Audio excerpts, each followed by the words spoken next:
welcome to episode 3 of the Learning to Preach podcast. In this episode, we want to talk about homiletical basics. Homiletics is, of course, just a big word that seminaries use to describe the art of preaching. And so what we want to talk about here, in the last episode, we talked about how to build an outline, the skeleton. We want to talk about here how to put meat on the bones. How do we build out that skeleton? How do we give a sermon some color, some life? When you get in the pulpit, how do you say more than just the skeleton? How do we do things that give it some color and some depth and some fullness? So let's talk first of all about the most important thing. Well, actually, I can't say it's the most important thing in a sermon, but it's probably the most important thing at the beginning of a sermon, and that is your hook. When I took public speaking in college, one of my professors said, anytime you speak publicly, the first sentence that comes out of your mouth is the most important thing. It's the thing that either grabs people and pulls them in or makes them say, I'm not sure I care about what you're about to say. Now, I think you can expand that to maybe the first paragraph, right? I mean, you might get up and say, hey, how are you doing? It's great to be here today. There might be a few sentences of just sort of finding your balance in the pulpit. But early on, you got to grab people's attention. You've got to hook them. There are multiple ways to do that. You might start with a story. You might start with an illustration. You might start with a powerful question that taps into a longing that people have that you're going to try to answer. But either way, in the first 3 to 4 minutes of a sermon, you got to do something that hooks them and grabs their attention. Now, generally, we just talk about that as the introduction. Every sermon has one. The point I'm making is don't let your introduction be boring. If your introduction is, hey, I'm here today to preach to you. Let's open our Bibles to XYZ text. I'm going to tell you some things the Bible says in this text. That's great. This isn't a Bible study. This is a sermon. I want you to feel free to use the powers that God has given us of creativity, of liveliness, to pull me in, to grab my attention. Think of this like the beginning scene of a good movie or like the hook of a good pop song. You want to make me go, ooh, I don't want to change the station. I like how that sounds. I want to lean in and listen a little bit more. This is one of those things that a lot of preachers overlook because we tend to be so text focused. We tend to be so concerned about the content that we want to deliver that we just sort of make the introduction fast so we can get into the raw material of what we want to say. What I want to convince you of is if you do a faithful job in the introduction, you'll get people listening to you for the whole sermon. If you sort of skip the introduction, 10 minutes in, your people might not be hooked anymore because you haven't gotten them on the line. Again, fishing is a great analogy here, right? If you've ever done really intense sport fishing, you know that getting the fish hooked is just the beginning of the fun, right? Then there's the chase and the reeling it in and letting some line out, and there's a whole fight that gets to getting that fish into the boat. It just starts with the hook. If you want the pop song analogy here, it's that song by Blues Traveler. The hook brings you back. On that you can rely. You heard it here, folks. All right, so you need a good hook. You need a good introduction. The next thing you need to put meat on the bones of a sermon is what I would call a rhetorical big idea. In other words, this may or may not be the big idea statement you had in your outline. It's something akin to that, but something that might have a little more rhetorical power. What I'm saying here is, as a preacher, you obviously want to lean into the power of words to do work for you. Doug Wilson says, a preacher is a wordsmith. Your job is to use words compellingly. So if the big idea of the sermon is we should forgive like Jesus forgave, that's great. But people might not remember that the Wednesday after you preach the sermon. If you have a way of phrasing it or stating it that's memorable, that sort of sticks in their mind, that has a chance of still capturing them later in the week and them returning to that. Or even next time they open the Bible to that text, remembering, oh yeah, when Pastor Justin preached on this is what he said. I remember that. I'll give you an example that I didn't use this Sunday but could have. I preached a sermon recently on forgiveness, on the parable of the unmerciful servant. And I came across a line in the commentaries that was this: grace not shown is grace not known. Now, I used that line in my sermon anyway because I thought it was a good line, but I could have built the whole sermon around that rhetorical big idea. What's more compelling to remember on a Wednesday? Jesus wants us to forgive one another as God has forgiven us, or Grace not shown is grace not known. When things rhyme like that, when they're pithy, when they're hooky, when they feel like a bumper sticker, they have a way of sticking in people's consciousness. And sometimes a sermon needs that kind of rhetorical big idea. Now, I want to give you freedom here. You're not going to come up with something that sounds catchy every time you preach. But as often as you can, you want to do that. One of my African-American friends who preaches a lot, when we would brainstorm together, he would call this the horse. He's like, oh, there's your horse. You need to ride that horse. And what he meant was, keep coming back to that theme, that line. That's your applause line. That's your rhetorical big idea. That's the thing people are going to remember. That's the idea that you want to ride throughout this sermon. Okay, so have your rhetorical big idea. Then, as you continue to put meat on the bones of an outline, you're going to have what you might call, let's just use the whole category of illustration. Okay, I think some people have a more specific technical meaning to illustration. I think of this as anything that adds color or life. This can be a personal story. It can be an analogy. It can be some story you got from some book somewhere that makes the point or supports the point that you're making. The idea is you're stepping out of the building of the case here to support the case with something that's hooky, something that's memorable, something that gives some flesh and color to the point that you're trying to make. And we'll come back to talking a little bit more specifically about all the things you can do there. The other thing you need, and this is important for young preachers, and I don't do this well, but this is from my friend Will Walker. You need islands of refuge. Okay? When Will talks about islands of refuge, I don't remember if he made this up or if he borrowed it from someone, but the idea here is it's something funny, or it's a personal story about your wife or your kids or your life. It's some place in the sermon where you know the audience is going to breathe a little bit. You might be preaching an intense sermon about the holiness of God, but you've got a couple islands of refuge in there where you can pause, you can laugh, the audience can breathe a little bit. The reason that's important is because there's a lot of places in the Bible that are going to bring deep conviction of sin, that are pretty heavy in terms of their import, or that just deal with really difficult subjects. Think about all the sexual violence we see in the Bible. Think about our need to speak to those things in our culture. Those are heavy kinds of sermons, and they feel heavy in the room.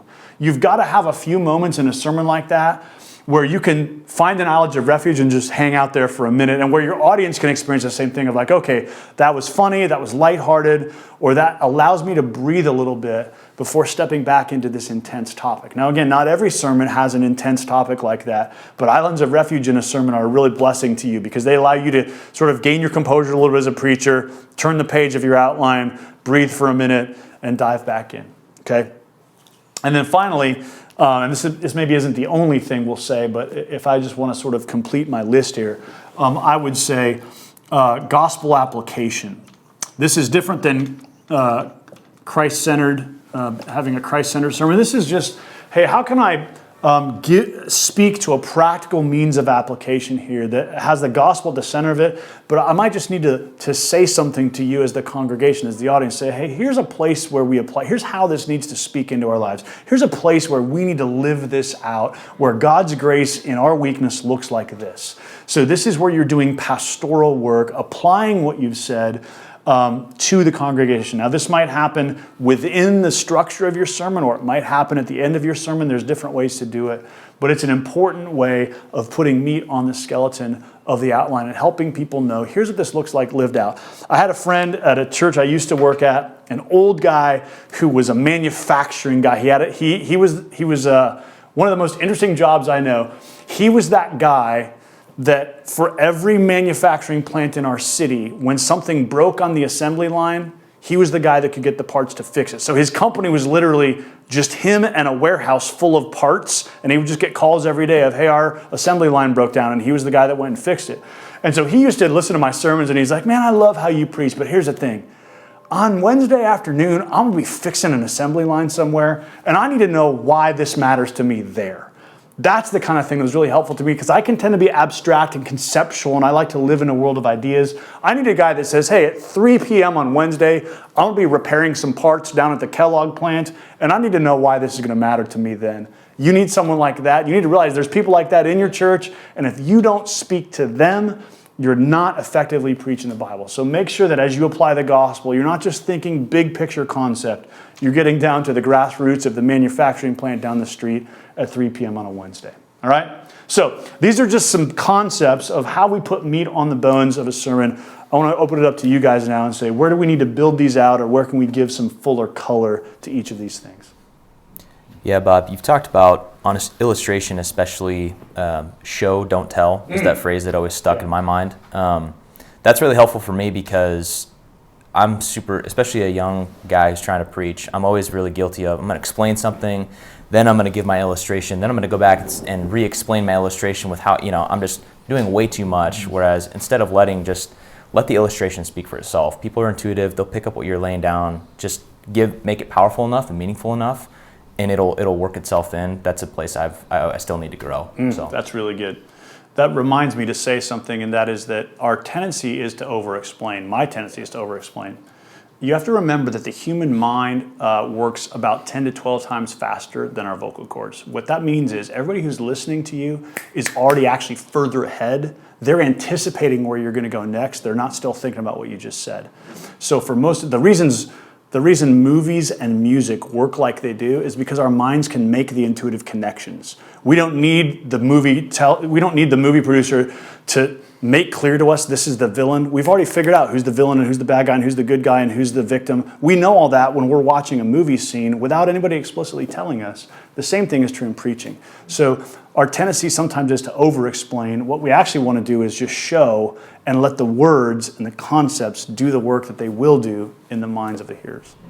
And to that point, if you're using an illustration that doesn't do that, then you probably need to rethink your illustration. So, yeah. My dad used to say, you don't want your illustration to pull rank on your big idea. If what people remember from the sermon is the great story you told, but they don't know why you told it, that's probably not helpful. You want the illustration to actually illustrate a point from the text that hopefully it helps people remember. If all they remember is your story, then you probably haven't done the service to the text that you need to do. We've all been there too, where we get feedback on a sermon where that's the thing that they remember is the illustration. Yeah. I think to be a good illustrator too, this is probably an area that I even feel for myself, is we can become pretty predictable. Our illustrations get drawn from the same well.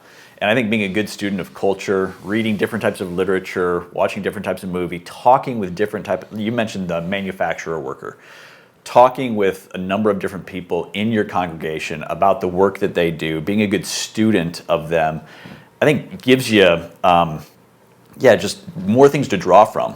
To come up with good illustrations so that you don't become predictable, where they begin to anticipate, at this point, here comes the illustration about his son. Yeah, if every illustration is a Marvel movie, if every illustration is a story about your kids, if every illustration is when you played high school basketball, you're only sounding one note and you're going to miss most of your audience. So yeah, the more broadly you can read and think and try to. That's why it helps me to do this in a room, because you guys oftentimes give me good ideas of, hey, how can we give some color to this? What helps to tell this or make this point in a meaningful way? On the gospel application piece, something that I think we've done well recently, and we've talked about in this room, is naming certain types of people. Of like, you said, hey, if the sophomore in high school, at 4:00 when you're tempted to actually like cheat on the test, Right. all the way to the 65-year-old trying to like maybe smudge some details on his tax report, or like naming those certain things, all the way to honoring different types of people or generations or demographics. It really brings unity to the room, but it also it can be that hook in it, like halfway through a sermon of like, I'm the 35-year-old that's kind of checked out because he's talking about finishing well. I'm like, well, good. Same thing there. You can't use the same one every week. Nor will every congregation have the same types of people in it. But as I'm writing a sermon, I'm always trying to think about how can I name one or two types of people that I know are in the room. So that way, if you sit under my preaching for 6 to 8 weeks, hopefully I'm naming something real particular to you in that scope of time. Does that make sense? So I try to think about, how can I try to name the actual situations the people in my church are in? And that's why a lot of pastoral conversations make you a better preacher.